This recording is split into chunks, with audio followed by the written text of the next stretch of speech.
दुष्यंत चौटाला पर संकट के बादल छा गए हैं। उसके साथ में उसकी ही पार्टी के विधायक देवेंद्र सिंह बबली की भी जांच शुरू हो गई है।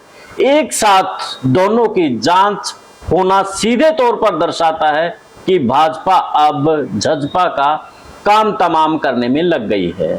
दुष्यंत चौटाला पर जहां शराब घोटाला को लेकर के जो एसआईटी गठित हुई थी उसकी जांच को लेकर के प्रदीप रापड़िया ने अपने पूरे पत्ते खोल दिए हैं और एक बड़ा खुलासा कर दिया है, तो दूसरी तरफ देवेंद्र सिंह बबली को लेकर के भी जांच के आदेश सरकार ने दे दिए हैं।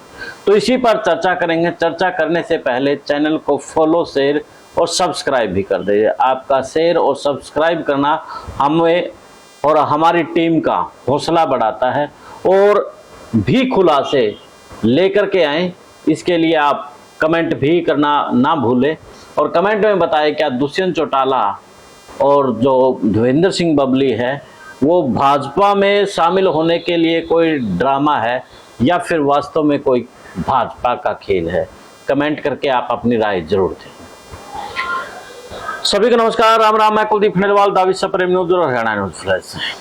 दुष्यंत चौटाला 4-4.5 साल तक सरकार के साथ मिलकर के पूरी मलाई खाई, लेकिन जब लोकसभा के चुनाव नजदीक आए भाजपा ने जजपा को साइड में कर दिया और वो दुष्यंत चौटाला के जो समर्थक थे वो और जो पदाधिकारी थे, जो मेन नेता थे, वो भी जेजेपी को छोड़ करके एक एक करके जाने लगे। जो जजपा का पिलर था यानी कि प्रदेशाध्यक्ष, उन्होंने भी पार्टी से इस्तीफा दे दिया है। अब दुष्यंत चौटाला और देवेंद्र सिंह बबली को लेकर के जांच शुरू हो गई है। उससे पहले हम 2019 के चुनाव से पहले चलते हैं, क्योंकि जो दुष्यंत चौटाला की अब जांच को लेकर के, शराब को लेकर के जो मामला है उस पर ही चलते हैं। 2019 से पहले दुष्यंत चौटाला जब तैयारियां कर रहा था, पार्टी का गठन हुआ था, तब लग रहा था कि दुष्यंत चौटाला उन नेताओं से कुछ हटके है, कुछ अलग करेगा। शराब को लेकर के भी वो बोलता था कि हम ऐसी नीतियां बनाएंगे, शराब को, ठेकों को बाहर भेजेंगे। और ताई इंद्रो का डायलॉग तो बड़ा मशहूर हुआ था, जिसमें ताई इंद्रो को कह रहा था कि इन ठेकों को तो मैं बाहर निकलवाऊंगा। लेकिन देखा जाए दुष्यंत चौटाला ने सबसे ज्यादा शराब को लेकर के ही, शराब की नीतियों के ऊपर काम किया। अगर आप बड़े शहरों में और छोटे शहरों में जाकर के देखेंगे, जो शराब के ठेके हैं वो अब बड़े लग्जरी टाइप हैं। ये मैं कई बार वीडियो में कह भी चुका हूँ। यानी कि दुष्यंत चौटाला ने शराब के ऊपर खूब काम किया।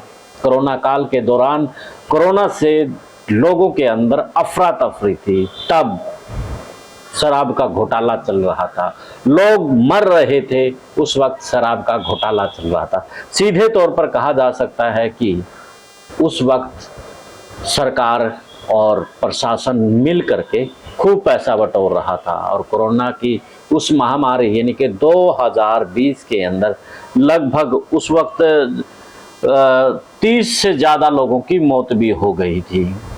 तो बड़ा हैरान कर देने वाला मामला है। जो दुष्यंत चौटाला कहता था कि मैं शराब को के ऊपर नीतियां ऐसी बनाऊंगा कि प्रदेश का युवा नशा से दूर होगा, लेकिन उसी नशा को बिखेरने के लिए नीतियां आई, शराब के ठेके लग्जरी बनाए गए। आप प्रदीप रापड़िया जिस केस में लगे हुए थे उसमें ईडी और सीबीआई की जांच की मांग की है और इस मामले में लगभग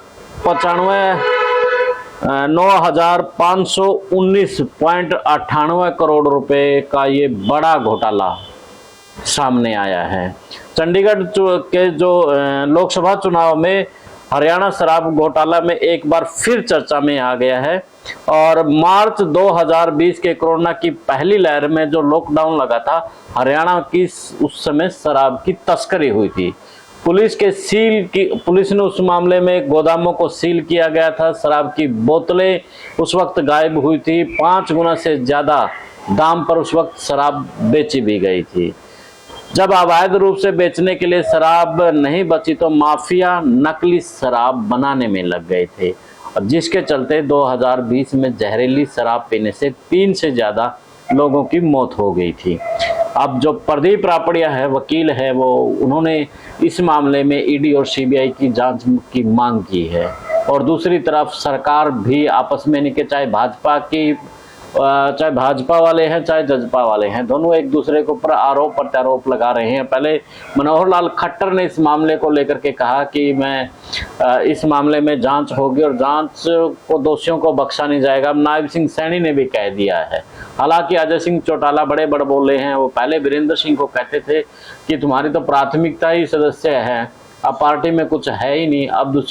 अब अजय सिंह चौटाला मनोहर लाल खट्टर को कहते नजर आ रहे हैं कि आप तो विधायक भी नहीं हैं और किस हैसियत से आप जांच की बात करते हैं, किस हैसियत से आप अंदर करवाने की बात करते हैं। तो इसी प्रकार से देवेंद्र सिंह बबली को लेकर के भी स्वैच्छिक ग्रांट का जो मामला है वो अब उसकी भी फाइल खुल गई है। अब देखना दिलचस्प यही रहेगा कि दुष्यंत चौटाला हो या फिर देवेंद्र सिंह बबली, उनकी मुश्किलें बढ़ेंगी या फिर पार्टी भाजपा में जाने के बाद घटेगी, ये तो समय बताएगा। हाल फिलहाल आप बताएं कि क्या कुछ दुष्यंत और बबली का होने वाला है। इसके साथ चैनल को शेयर, सब्सक्राइब और फॉलो कर लें। अब मुझे दें इजाज़त। जिंदाबाद।